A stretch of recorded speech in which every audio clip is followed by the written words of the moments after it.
الكريم ينصركم إن شاء الله على من عاداكم، يجعل الله فداكم.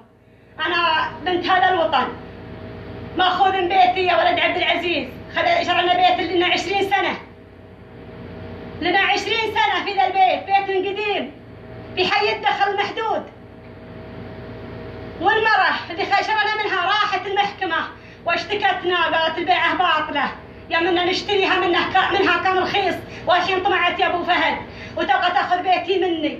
تكفى يا ولد عبد العزيز، تكفون يا النشامة، تكفون يا اللي لكم يد طويلة. أنا خذيت في الإسلام، أنا خذيت في الإسلام، تكفون.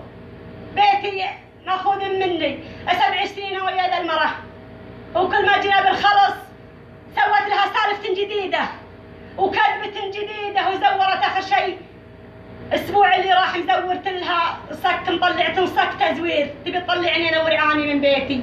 حسبي الله وهو نعم الوكيل، حسبي الله وهو نعم الوكيل على من حلل الناس بالظلم. تكفى يا ولد عبد العزيز، تكفى يا ملكنا، تكفى يا النشامة.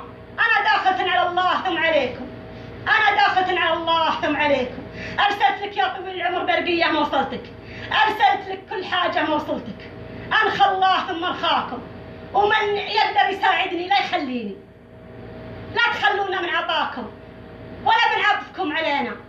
أنا قضيتي في محكمة الرياض الكبرى، أنا قضيتي عند محكمة الرياض الكبرى، عند الشيخ ابن سدرة، عند القاضي ابن سدرة، وبيتي بيوخذ مني يا ولد عبد العزيز ضمن بهتان. وأنا أروح ذي 8 بزران، وأنا أروح شايبي تعبان من عمره 90 سنة، ضربته الجلطة، رجيله ما يقدر يمشي منها، وعيالي والله ما دخلوا وظايف لها الحين، ما عندي إلا شوفات. تكفى يا ولد عبد العزيز، تكفون يا النشامة، تكفون يا اللي لكم يد طويلة، تكفون يا التجار، تكفون يا العرب، تكفون يا الناس اللي عندكم